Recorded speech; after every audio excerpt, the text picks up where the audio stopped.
La investigación en astrofísica tiene una repercusión en la sociedad mucho más grande de lo que pensamos. Hay tantas y tantas preguntas por responder que esa incertidumbre a veces engancha. Tenemos un cielo ideal, cuando no está nublado, para la observación del firmamento y disfrutar de la luz de las estrellas, ¿no? Me hace mucha ilusión poder desarrollar un proyecto como este en Allande. ¿Allande es una de esas islas? Por supuesto. Sí, ¿no? Vale. ¿El oro se origina en el espacio? Sí, todos los elementos químicos tienen un origen en el universo. ¿Se está utilizando la inteligencia artificial en la astronomía? ¿Y cómo se está utilizando y qué nos puede aportar? El 83% de la población a nivel mundial reside en lugares en los que no se puede ver el cielo. El derecho a la luz de las estrellas es un derecho de la humanidad. Está registrado como un derecho de la humanidad. Estamos rodeados de cientos de miles de millones de galaxias que tienen sus cientos de millones de estrellas con sus miles o cientos de millones de planetas. Vamos a volver a la Luna.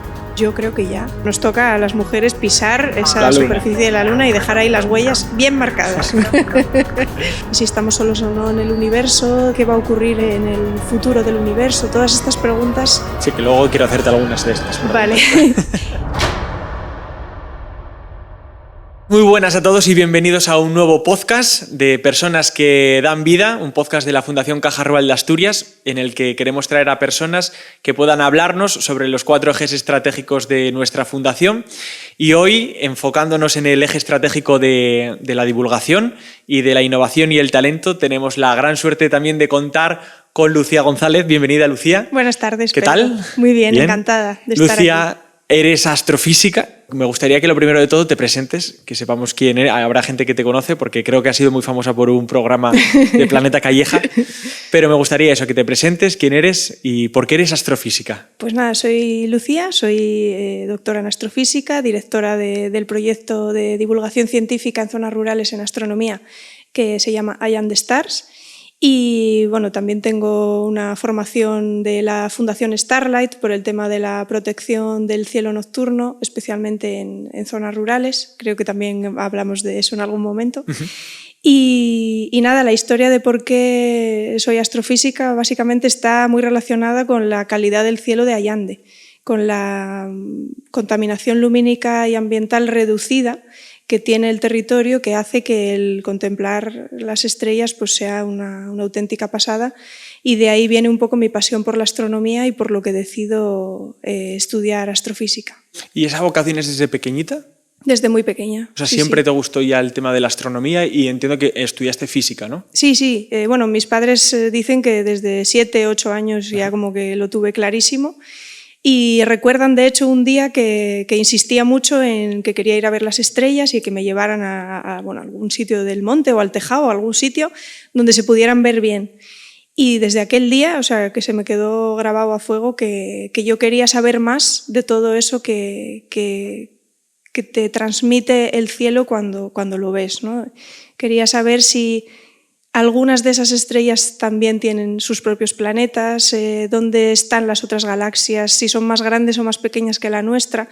Y bueno, todas estas preguntas como que me llamaban mucho la atención, y en esa edad en la que somos los niños y niñas más curiosos fue cuando lo decidí de alguna manera, que quería dedicarme a la astronomía y en concreto a la astrofísica. Y para eso entonces terminas el bachiller y haces la carrera de física. Y para luego convertirte en astrofísica, para la especialidad de astrofísica, ¿cómo hiciste? Bueno, mi historia universitaria no es un camino recto en el que haces la carrera, el máster, el doctorado, sino que también por el medio estuve trabajando en una multinacional en el ámbito de la cardiología. Y es que la licenciatura en física es una carrera muy versátil, te da unas opciones a nivel laboral muy amplias, no solo universidad o la carrera investigadora, sino que te capacita para poder desarrollar una gran diversidad de trabajos o de oferta laboral. Y fue en ese trabajo cuando recordé de alguna manera, pero si yo lo que quería hacer era estudiar las estrellas, ¿no? Entonces dejé este trabajo y me fui a Tenerife, a la Universidad de La Laguna, que fue donde hice el máster en astrofísica. Y tengo que decir que fue una experiencia muy, muy buena, muy interesante, porque en esta universidad, concretamente en el máster de astrofísica, los que te dan clases son los investigadores del Instituto de Astrofísica de Canarias y las investigadoras, ¿no? Entonces, muchos de ellos son muy buenos profesores y son capaces de transmitirte esa pasión por lo que hacen. Y al final, pues bueno, conseguí una beca de una FPI del ministerio para hacer mi tesis doctoral allí y bueno, pues aquí estamos. Y luego te vuelves a Asturias. Sí. Y haces un proyecto en Allande, que es tu pueblo. Bueno, ya estando en la tesis en Tenerife, ¿sí? Me doy cuenta de que además de la investigación, lo que me apasiona profundamente es la divulgación científica, o sea, el contar a la gente pues cómo vamos avanzando en el desarrollo científico y tecnológico y tratar de reducir un poco esa brecha entre la sociedad y el mundo científico, ¿no? Entonces veo que ahí es donde más disfruto, que curiosamente al principio también era lo que más miedo me daba, ¿no? Hablar al público y tal. Y es donde decido crear mi propio proyecto de divulgación científica y no puede ser en otro sitio que donde empezó todo, ¿no? En Allande y en relación con el cielo de Allande. Y claro, una cosa que me parece muy curiosa es que lo lleves a cabo en un lugar donde, bueno, pues tradicionalmente el cielo está lleno de nubes, ¿no? Que es aquí en Asturias. ¿Por qué lo haces aquí en Asturias? ¿Qué importancia tiene para ti el territorio de Asturias, hacerlo en la zona rural, en tu pueblo? Tiene esa parte, bueno, podríamos denominarla un poco entre comillas romántica, ¿no? Porque es de donde, como decías ahora, surgió todo. Pero ¿qué ventajas ves a tu proyecto, el que se lleva a cabo en Allande? Aunque sé que te mueves por muchos otros sitios, pero bueno, vuestra sede y muchos de los proyectos que hacéis están allí en Allande. Bueno, una palabra, digamos, que me acompaña desde que miraba el cielo con mi padre en el tejado de casa, es la ilusión. A mí me hace mucha ilusión poder desarrollar un proyecto como este en el punto en el que se originó todo, ¿no? En Allande. El tema de las nubes no es, o sea, no es una cosa, digamos, que te impida desarrollar el trabajo. ¿Por qué? Porque tú tienes que ser consciente de cuáles son, lo primero, los recursos y las dificultades que hay en cada territorio, ¿no? Entonces, el cielo de Allande es un recurso natural que además, digamos que pasaba desapercibido. El cielo de Asturias parece que pasa desapercibido, que aquí siempre hay nubes y que no se puede hacer astronomía. Bueno, pues en Galicia hay un montón de proyectos astronómicos y no creo que sea muy diferente la meteorología, ¿no? Entonces, ¿qué ocurre? Que lo que hacemos es desarrollar un proyecto que apuesta por la calidad del cielo en las noches despejadas, preparando siempre planes alternativos, digamos, desde el punto de vista científico y divulgativo, que puedan ser interesantes para desarrollar en interior, para esas noches que sabemos... Vale. Con planes B, siempre que sean igualmente atractivos para que la gente pueda disfrutar y pueda al final recibir esa divulgación por vuestra parte, ¿no? Sí, eso es. Entonces, un día a día en Allande Stars, ¿cómo sería? ¿Qué servicios dais a vuestros clientes? ¿Con quién soléis trabajar? ¿Con empresas? ¿Con colegios? Bueno, hasta ahora, digamos, el proyecto empezó en 2020 y lo que hacíamos era un único programa científico intensivo de fin de semana en agosto. Desde el mes de marzo, ya Allande Stars ya es un proyecto de emprendimiento, bueno, innovador en zona rural, por aquello de que es algo novedoso y diferente, ¿no? Desde marzo, ¿con quién colaboramos? Bueno, pues desarrollamos actividades y talleres astronómicos en centros educativos. O sea, queremos facilitar el acceso a la ciencia y, en este caso, más concretamente a la astronomía, desde edades tempranas. Y nos consta además que en los programas, o sea, en los contenidos de los cursos, en primaria sobre todo, se está incrementando el tema del espacio y del universo. Entonces es un momento en el que viene muy bien a los centros, digamos, actividades que complementen lo que ellos dan en clase, ¿no? Y que sirvan para afianzar esos conceptos sobre el universo. Y en este caso, justamente en el trabajo que hacemos en centros educativos, tenemos una actividad que llamamos Guardianes del Cielo, protegiendo la luz de las estrellas, para concienciar desde que somos muy pequeños cuál es el impacto y la amenaza de la contaminación lumínica, que es como la gran desconocida, ¿no?, de todas las formas de contaminación que nos encontramos. Eso por un lado. Después, como también tenemos formación en astroturismo y trabajamos estrechamente con la Fundación Starlight, que es un organismo internacional que trabaja o promueve, digamos, el hecho de proteger el cielo de las pocas islas de oscuridad que quedan ahora mismo en el mapa de España, de nuestro país. Y entiendo que las islas de oscuridad son los lugares que no tienen esa contaminación lumínica, ¿no? Exacto. Vale. Esas, digamos, tú coges el mapa de la península ibérica, por ejemplo, y ves la contaminación lumínica que hay y, bueno, pues por supuesto en las grandes ciudades o núcleos urbanos pues hay un exceso brutal, pero cada vez son más pequeños los espacios en los que hay oscuridad. Hay una, digamos, oscuridad o una calidad para poder observar el cielo y disfrutar de la luz de las estrellas. Entonces, lo que promueve esta fundación es precisamente el proteger esos espacios y el concienciar a la población a través de distintas iniciativas. En ese sentido, estamos colaborando con ellos en eso, en llevarlo a los niños, ¿no?, a los niños y niñas. ¿Y Allande es una de esas islas? Por supuesto. Sí, ¿no?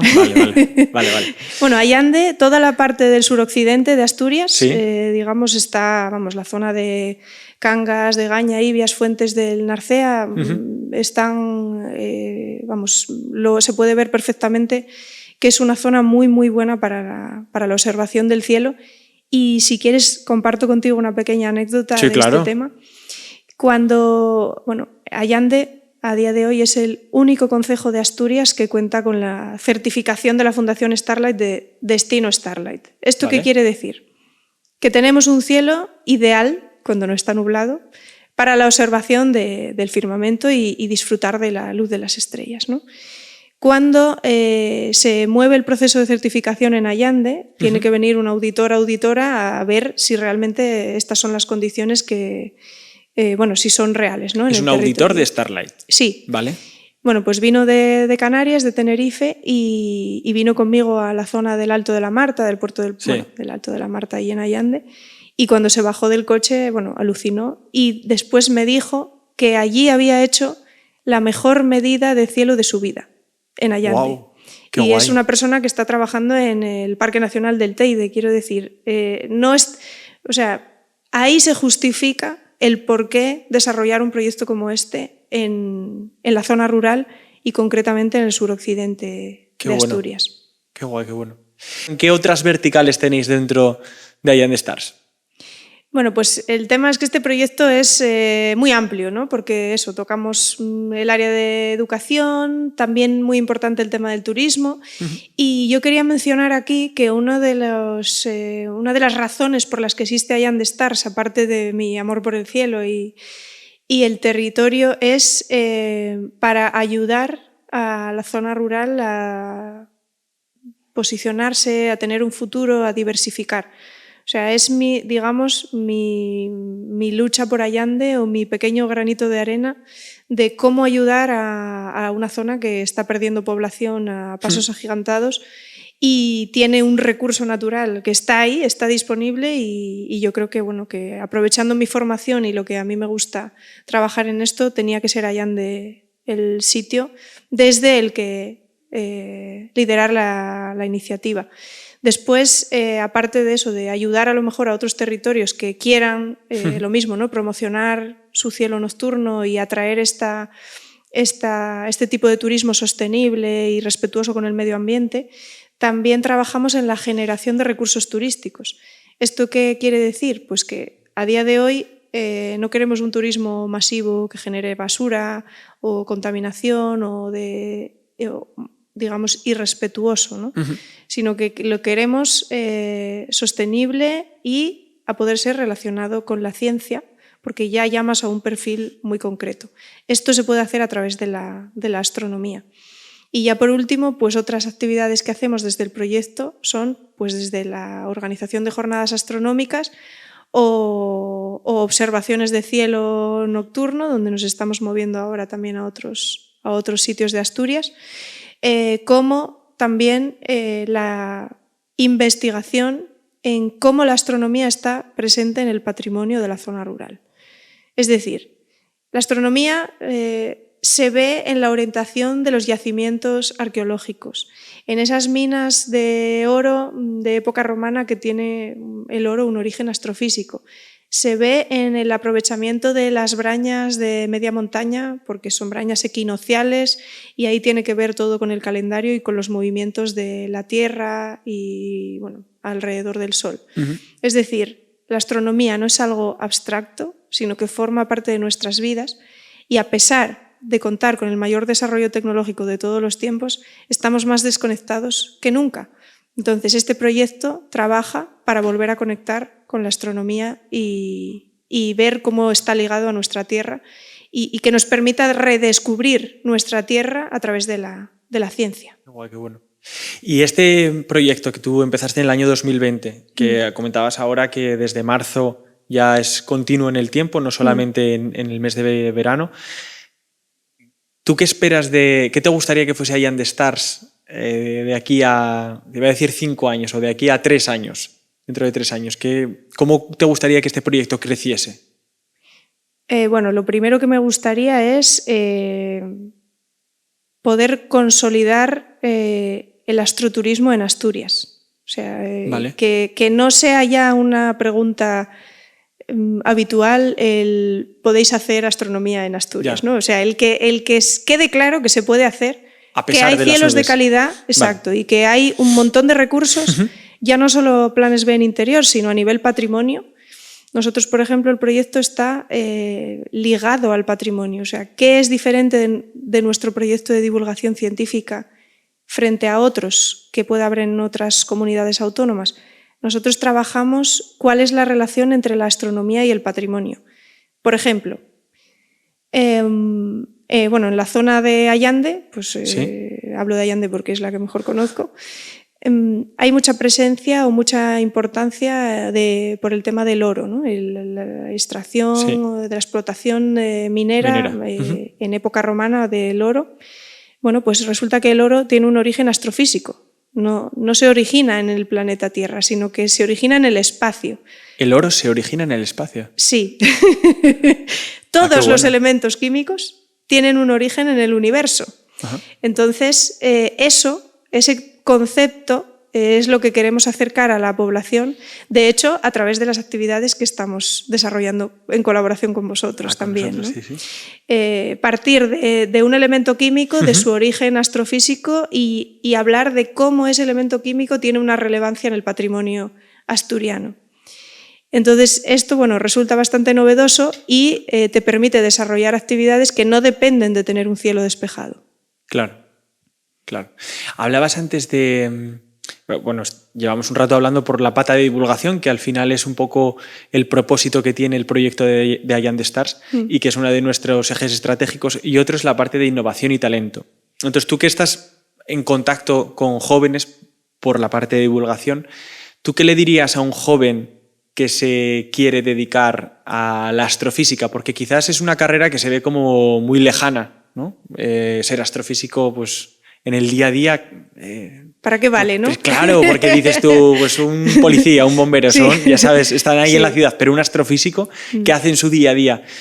Entonces, hay vocaciones como la tuya, que son desde pequeños, que tienes un amor por el universo brutal y que ya vas desbocado hacia esa... Pero estos jóvenes que igual no saben, que les puede gustar la física y les plantea ciertas curiosidades del universo, ¿cómo les animarías o qué les dirías? Bueno, para dedicarse a la astrofísica, yo creo que hace falta, como en muchas áreas de la ciencia, muchas ganas, pero la astrofísica es una ciencia como muy agradecida. O sea, todo está por descubrir. Yeah. Es como si estuviéramos adentrándonos en el mar con el agua por los tobillos, ¿no? Yeah. Hay tantas y tantas preguntas por responder que esa incertidumbre a veces engancha, ¿no? Y bueno, como la curiosidad es algo tan innato del ser humano y en el universo, pues hay prácticamente todo, casi todo es desconocido, yo diría que por ahí les animaría a estudiar astrofísica porque hace falta mucha gente para trabajar y dar respuesta a todas esas grandes preguntas de todos los tiempos, ¿no? De si estamos solos o no en el universo, de qué va a ocurrir, no sé, en el futuro del universo. Todas estas preguntas sí, que luego quiero hacerte algunas de estas preguntas. Vale. Necesitamos mucha gente para estudiar el gran volumen de datos que hay a día de hoy disponibles por todas las misiones espaciales y tratar de ir pues eso, poniendo piecitas en lo que es el gran puzzle del conocimiento, ¿no? Unas más pequeñas y otras más grandes, pero todas necesarias para comprender el funcionamiento y los mecanismos del universo. Y por otro lado, también diría que la astrofísica tiene, a nivel imagen, tiene un gran potencial. No tengo nada en contra de los que se dediquen a investigar escarabajos, ¿no? Que a lo mejor son preciosos también, pero Dios, frente a una imagen del Hubble con esas nubes moleculares o esas estrellas, no sé, tiene como mucho poder. Sí. Es una rama de la tiene ciencia mucha belleza. Muy atractiva, claro. Exacto. Entonces, bueno, yo creo que no hace falta animarles mucho, pero si hay estudiantes que nos escuchen, que estén planteándoselo, yo les animaría porque digo que es una carrera muy bonita. ¿Tú crees que se promueve mucho esta carrera? Porque hay muchas instituciones que, oye, pues promovemos las vocaciones científico-tecnológicas porque es necesario dar a conocer qué hacen estas personas, estos profesionales, para que los jóvenes sepan, oye, si estudio esta carrera científico-tecnológica, ¿qué va a ser de mi vida, ¿no? Para entenderlo, porque a veces estas profesiones que parecen o que son tan complejas necesitan como un cierto acompañamiento. ¿Tú crees que en los coles se incentiva o se ayuda? O también, esta pregunta, ¿cómo crees que la sociedad ve esta profesión de astrofísica? Yo creo que se ve como algo que a todos nos llama la atención, o prácticamente a la mayoría de la población. En algún momento siente atracción por la astronomía, o así lo veo en los participantes que vienen a nuestras actividades. Pero se pierde, pues precisamente puede ser por lo que tú dices, por esa complejidad, porque da la sensación de ser algo muy abstracto, que no lo vamos a entender o que requiere de muchísimo trabajo y mucho estudio, que eso es cierto, pero también en otras ramas de la ciencia. O sea, a los niños pequeños, cuando se les pregunta muchas veces qué quieren ser de mayor, siempre sale algún astrónomo o alguien que quiere estudiar el espacio, o bueno, por supuesto, astronauta. Claro. Exacto. Pero bueno, en algún momento del camino pues se pierde esa idea o esa vocación. No sé, yo creo que hace falta mucha gente que estudie esto, un poco por lo que decía, y sobre todo porque gran parte de la investigación en astrofísica tiene luego repercute en nuestras vidas mucho más de lo que nos imaginamos. Y, no sé, desarrollo tecnológico que hay que crear, porque no existe, para que una misión estudie un factor determinado de una fórmula o algo de física y luego termina siendo una vitrocerámica que tenemos en nuestras cocinas todos, ¿no? O sea, tiene una repercusión en la sociedad mucho más grande de lo que pensamos. Muchos de los hallazgos que se hacen a través de la astrofísica se pueden luego aplicar en el día a día de las personas. Eso, ¿no? Es. Yo, a modo así un poco de anécdota, yo quería estudiar astrofísica. Al final, de hecho, empecé física y tal. Luego, bueno, pues decidí que no era lo mío y cambié, y bien contento que estoy, pero es un campo que me apasiona. Y para mí fue crucial el colegio, que vino un cura que es astrónomo y astrofísico y dio una charla y a mí me enamoró. Sí, sí. Y los Reyes Magos me trajeron un telescopio y yo siempre fui muy fan de mirar al cielo. Sí. Y luego, pues eso, lo he dicho, al final no tal, pero es un campo que me apasiona. Y creo que lo que decías tú, que es necesario también que los coles pues se vaya inculcando y viendo que es una cosa muy necesaria para la sociedad, no por la conquista del espacio, ¿no? Oye, yo quería preguntarte también, ¿qué perfiles acuden a vuestros son clientes, ¿no?, de vuestros servicios. ¿Dónde encontráis esta curiosidad? ¿En gente extranjera, en gente de aquí, de España, gente de Asturias? ¿Qué tipo de perfiles? ¿Gente mayor? ¿Matrimonios jóvenes? ¿Niños? ¿Todo el mundo? ¿Quién? Bueno, te diría todo el mundo. Vale. Pero es verdad que depende de la actividad que vayas a desarrollar, pues llama más la atención a un perfil u otro. Una cosa que estamos encontrando es que es un 57-58% de la gente que acude a nuestras actividades son mujeres. Y eso, bueno, a mí como mujer y astrofísica, pues me gusta, porque la ciencia siempre fue nuestro sitio y siempre lo va a ser. Y entonces, bueno, pues me gusta que les llame la atención lo que hacemos y que quieran venir a disfrutar de las actividades. Después, lo de la edad depende un poco del programa, porque, por ejemplo, en nuestro proyecto lo que hacemos es facilitar el acceso a la ciencia en zona rural. Si vamos a un pueblo en el que hay poquitos habitantes, pues ya, la gente se suele apuntar casi todo el mundo y entonces ya no puedes ver, no es como si lo haces en una ciudad y ves quién se apunta, ¿no?, sino que la gente que vive en el pueblo es la que se apunta. Y puedes tener desde un niño de 3 años que se enterará de lo que se entere, el pobre, a una persona de 87 años que tuvimos en una de las últimas actividades. Esto es súper interesante porque hay una parte en la actividad en la que se hace taller, ¿no? Siempre manipulamos algo, o hay una parte así de fijar conceptos en la que son ellos los que hacen alguna actividad y se genera como un intercambio de información entre distintas generaciones, una conversación intergeneracional muy bonita, porque a lo mejor te hablan de las estrellas que conocían ellos, que eran las que utilizaban para el tema de la cosecha o la siembra o tal, como guía del calendario, ¿no? Entonces, bueno, es una manera de que los mayores compartan con los pequeños ese saber popular que fueron acumulando a lo largo de su vida. Y también es bonito porque nosotros, como científicos, aprendemos también de los saberes tradicionales del cielo. Y ya no solo a nivel de astronomía, sino también meteorología, que nosotros no tenemos ni idea. Y hablas con ellos y enseguida saben cuándo va a llover o cuándo... Vamos. Claro. Hablabas antes de la contaminación lumínica.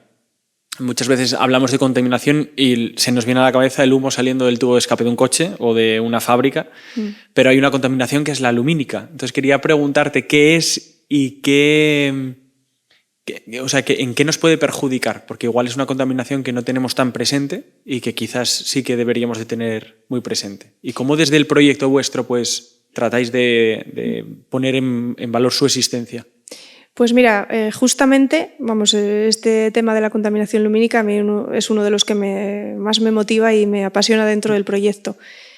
Por eso, precisamente, porque no se conoce. O sea, hablamos de los plásticos y de la contaminación en los océanos, de la basura, como tú acabas de mencionar, ¿no? Pero normalmente se nos olvida la de la luz. La contaminación lumínica es el exceso de luz artificial. O sea, el iluminar, digamos, de alguna manera... a lo tonto, perdón por la expresión, pues derrochando una luz que no se necesita para lo que la vamos a utilizar, ¿no? Como dato sobre la contaminación lumínica, el 83% de la población a nivel mundial reside en lugares en los que no se puede ver el cielo. A lo mejor las estrellas más brillantes sí se ven, pero por supuesto no puedes ver la Vía Láctea. Y en zona rural, ese 17% que queda, pues podemos ver la Vía Láctea desde la puerta de nuestras casas.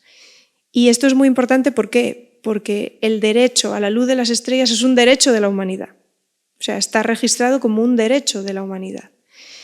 ¿Y qué efectos tiene este exceso de luz artificial o contaminación lumínica? Pues sus efectos van desde el impacto que tiene en la investigación en astronomía, que por supuesto el exceso de luz pues no permite llegar a, no sé, una galaxia lejana que estás estudiando, o a objetos que llamamos, objetos celestes débiles o que están muy alejados, para los que por supuesto necesitamos cielos oscuros. Esa sería la primera parte. Después también tiene un impacto, por supuesto, en la biodiversidad.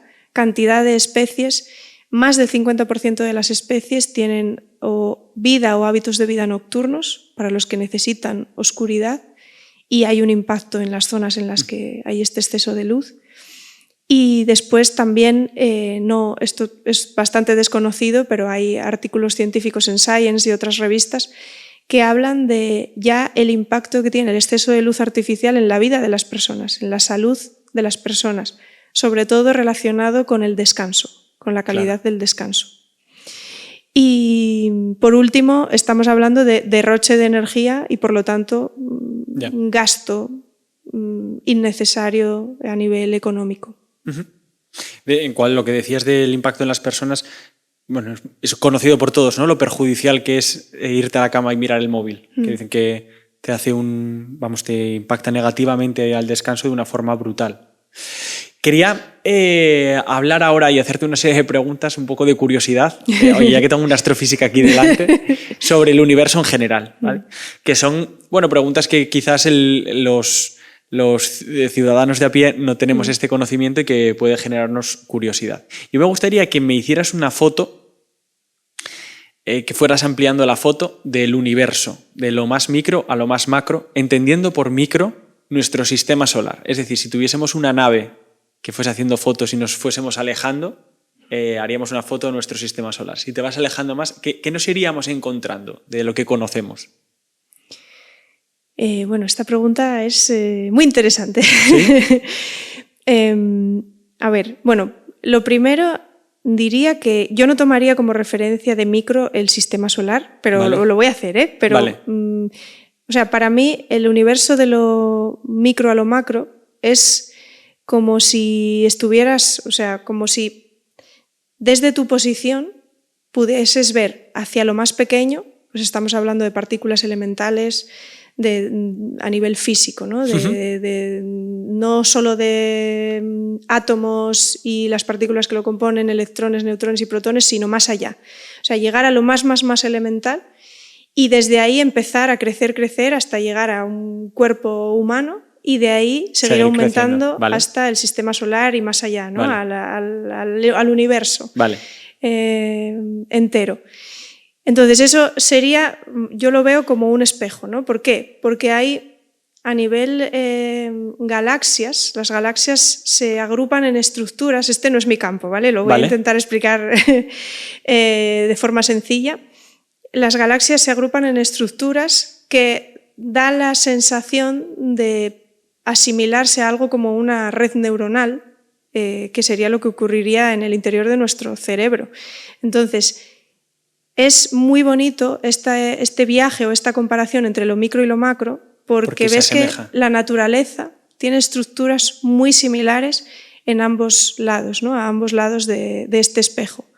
Entonces, bueno, es una forma bonita de mirar desde lo más pequeño hasta lo más grande y después en ese viaje que tú decías de tomar como referencia el sistema solar, pues imagínate que te subes en una nave, ¿no? Tú estás en el planeta Tierra, te subes en una nave y ya podemos viajar a donde nos dé la gana y salimos de nuestro planeta. Bueno, lo primero es ir alejándote del Sol y tomar perspectiva, en primer lugar, de las dimensiones del sistema solar. O sea, solo en las dimensiones del sistema solar, si el tamaño de la Tierra fuera un grano de pimienta, tendríamos que andar como unos 10 metros para poder llegar al próximo planeta. O sea, estamos hablando de que ya dentro de nuestra casa, de lo que tú mencionabas como micro, hay una cantidad de espacio libre brutal. Entonces, según te vas alejando, pues vas pasando eso por Marte, por Júpiter, luego llegas al gran Saturno con sus fascinantes anillos, que por cierto, todos los gigantes gaseosos del sistema solar tienen anillos. Júpiter tiene anillos. Urano y Neptuno también tienen anillos. Y te vas alejando hasta salir, ¿no? Y llegar a esa nube de Oort o esa parte final que delimita un poco el final del sistema solar para llegar a lo que, afuera al espacio y pasar a cuál sería la siguiente estrella. La estrella más cercana al sistema solar es Próxima Centauri. Próxima Centauri está a 4,22 años luz. Eso quiere decir que si esta nave nuestra viajase a la velocidad de la luz, tardaríamos 4,22 años en llegar a esta estrella, que por cierto tiene varios planetas y en alguno de ellos conozco a los investigadores que trabajaron en estos descubrimientos. Uno de ellos es compañero mío y de hecho estudió aquí en la licenciatura también en la Universidad de Oviedo. Bueno, o sea, llevo un rato hablando y solo estamos en Próxima Centauri. Se acabó siempre el viaje. A ver, falta mucho. Lo que quiero decir es que el universo es tan grande, es tan inmenso y además, bueno, sabemos que hay indicios o pruebas de que está en expansión acelerada. Era otra pregunta que te quería. Ahora mismo se cree que está en expansión. Sí. Por tanto, la pregunta, entiendo, de si el universo es infinito o es finito, entiendo que es finito, porque sí o no. A ver, estas preguntas sería como la de si hay vida en otros planetas, ¿no? Hay preguntas que no sabemos responder al 100% con certeza, vale. Sobre todo estas de qué ocurrirá con el final del universo, ¿no?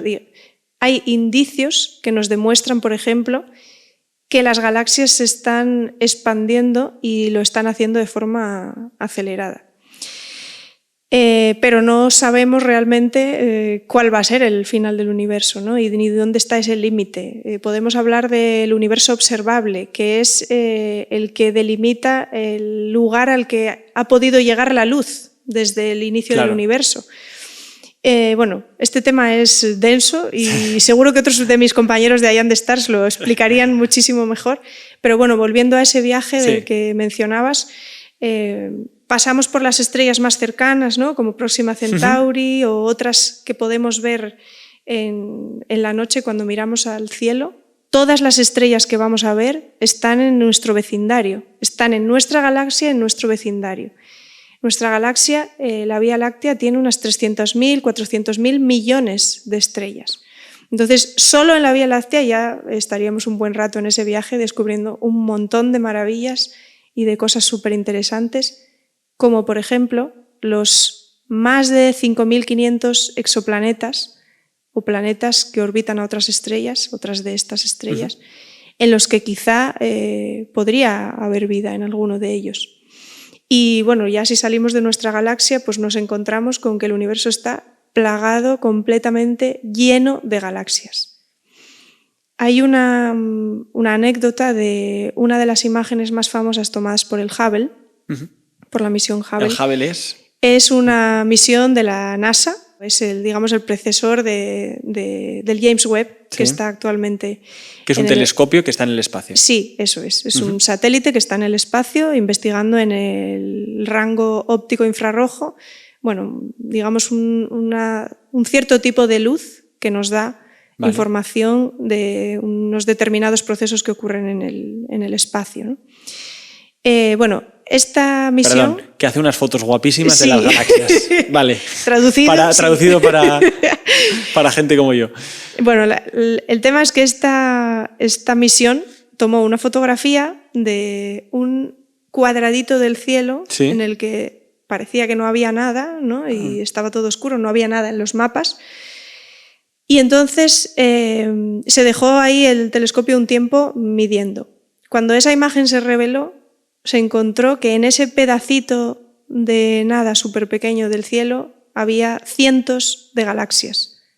Y eso ocurre en todas las direcciones a nuestro alrededor, ¿no? Estamos rodeados de cientos de miles de millones de galaxias que tienen sus cientos de millones de estrellas con sus miles o cientos de millones de planetas. Por lo tanto, bueno, este viaje que hacemos de lo micro a lo macro pues puede ser muy interesante.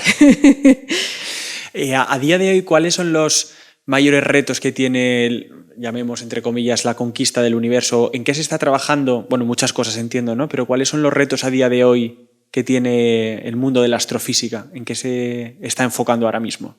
Bueno, pues ahora muy próximo, ya hablamos de esta década, vamos a volver a la Luna. Está la misión Artemis ahí muy fuertemente, en la que el ser humano va a volver a pisar la superficie de la Luna. ¿Quién lidera esto? Es una misión de la NASA, pero bueno, una colaboración con la Agencia Espacial Europea también. Y bueno, pues yo, hablábamos un poco de que quién va a ser esa persona. Yo espero mucho que sea una mujer y tengo una explicación. En las misiones Apolo hubo 12 personas que pisaron la superficie de la Luna. 12. Todos hombres. Entonces yo creo que ya en esta época que nos toca vivir, ya nos toca a las mujeres pisar esa superficie de la Luna y dejar ahí las huellas bien marcadas. Muy bien, ¿y algún otro hito así? Bueno, ¿Marte, por ejemplo? Sí, de hecho, después de la Luna hay también planes de volver a Marte a partir de 2030. Volver a Marte porque ya hubo una misión, ¿cómo se llamaba? Era un robot, no ser humano. Claro, me refiero a volver, o sea, llegar por primera vez como humanidad, o sea, como misión tripulada a Marte sería la primera. Vale. O sea, sería ya con personas esta década. Sí, vamos, hay planes a partir de 2030 de llegar a la superficie de Marte. ¿Y algún hito más que haya? O sea, tendríamos la Luna, volver a la Luna, llegar a Marte. Bueno, pues otros hitos, por ejemplo, serían la construcción de los grandes telescopios en tierra. Ahora mismo, digamos que el telescopio óptico más grande que hay en el mundo es el Gran Telescopio de Canarias, con un espejo de 10,6, 10,4 metros. Es decir, tenemos el mayor telescopio del mundo en España, en La Palma. Y el siguiente sería uno ya de 30 metros, o sea, pasamos de 10 a 30 metros y bueno, pues estos telescopios nos van a permitir llegar mucho más lejos y al final lo interesante es esa combinación entre satélites que están en el espacio y la combinación de todas esas imágenes, de todos esos datos con los telescopios en tierra. Eso nos va a permitir, pues eso, dar pequeños pasos en todo este gran puzzle que hablábamos antes del conocimiento.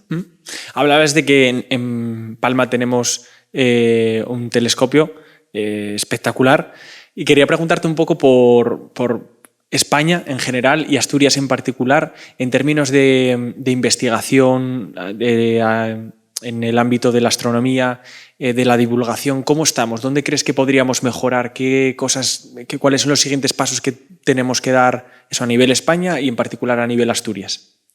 Bueno, a nivel España, en astrofísica concretamente, hay centros muy bien establecidos a nivel internacional, desde el Instituto de Astrofísica de Canarias, el Instituto de Astrofísica de Andalucía, los centros CSIC, el Centro de Astrobiología. Vamos, hay sitios muy interesantes a nivel investigación en los que trabajar en España. En Asturias, bueno, está también el Instituto de Ciencia y Tecnología del Espacio de Asturias, que bueno, lleva unos años y le queda una trayectoria muy ilusionante por delante. Y es una pasada, la verdad, tener un centro como este en Asturias. Y bueno, a nivel divulgación, pues hace mucha falta, tanto a nivel nacional como a nivel del Principado de Asturias. O sea, por ejemplo, en la Universidad de Oviedo habría que hacer una gran apuesta por la divulgación. Hay una persona muy buena que se dedica a este tema y bueno, pues haría falta invertir más recursos, desde luego, sobre todo si se quiere crecer a nivel, pues eso, que llegue todo eso que se está haciendo en investigación, que llegue a la sociedad. Es necesario invertir en divulgación. Por otro lado, en Asturias, a mí me gustaría poner en valor los recursos naturales que hay. Hablamos de divulgación, pero es que el cielo limpio que hay en las zonas rurales de Asturias es una base muy importante para acercar un ámbito como la astronomía a la población y de hecho es un ámbito que interesa a la gente, vamos, sí, que les llama la atención. Entonces yo, vamos, creo que tenemos lo necesario para pelear y apostar por ello. Quería preguntarte, volviendo un poco a la parte de conocimiento del universo, de exploración del universo, sobre una revolución que estamos viviendo ahora mismo y que lo pregunté en el podcast pasado y me gusta, oye, cómo se está aplicando esta revolución que es la inteligencia artificial. Cómo la inteligencia artificial, como esta herramienta, puede facilitar el desarrollo de ciertos proyectos, el descubrimiento de grandes misterios del universo. ¿En qué se está utilizando la inteligencia artificial en la astronomía? Sí. Y cómo se está utilizando y qué nos puede aportar? Se está utilizando ya desde hace años. O sea, la inteligencia artificial es fundamental en ciencia a día de hoy. Y, por ejemplo, en astrofísica, teniendo en cuenta la cantidad de misiones que hay, el volumen de datos que recibimos, que no damos abasto, bueno, pues hemos dejado atrás estas personas, astrónomas que miraban el cielo con su telescopio, poniendo el ojo y anotando en sus cuadernos, ¿no?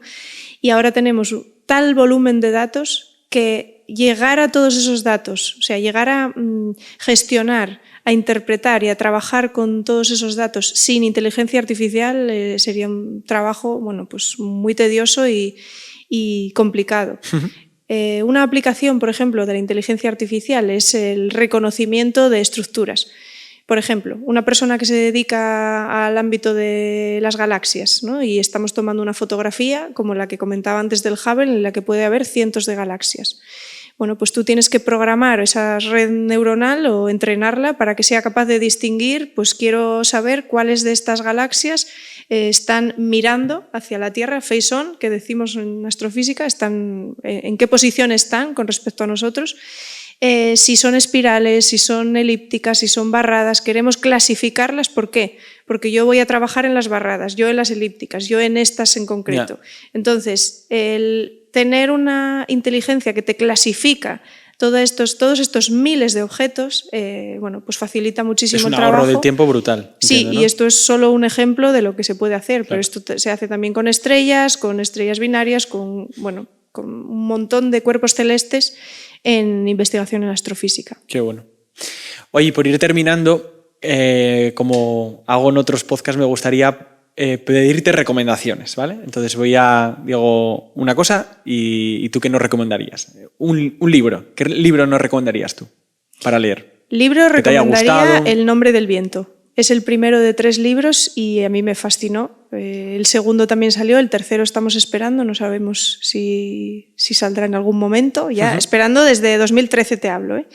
Pero bueno, tanto me apasionó ese libro que sí, yo lo recomendaría aún sin saber cuándo va a salir ese tercero. ¿Y una peli?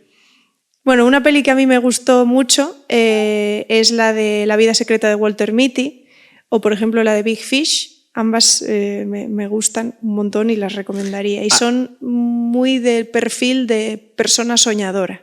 Hay una que es de tema del universo que se llama Contact. Muy buena. Esa también la recomiendo, claro. Sí, ¿no? Es que Jodie Foster, sí. Sí, de pequeño la vi y me encantó. Sí. Esto sumó un poco a mi pasión por esa película. ¿Un país para vivir? Bueno, yo hice estancias en el doctorado en distintos países y tal, y yo me quedo con España. Con España, ¿no? Claro.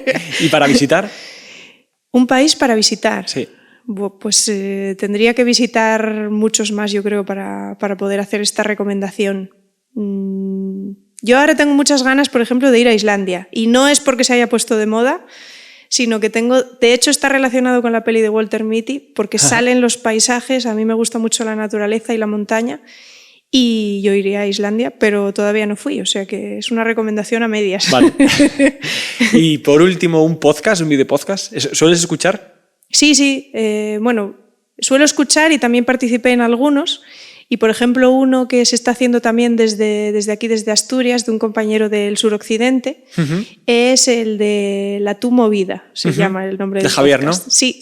Y la verdad que lo recomiendo un montón porque también acercan, pues eso, qué está haciendo la gente joven en proyectos innovadores.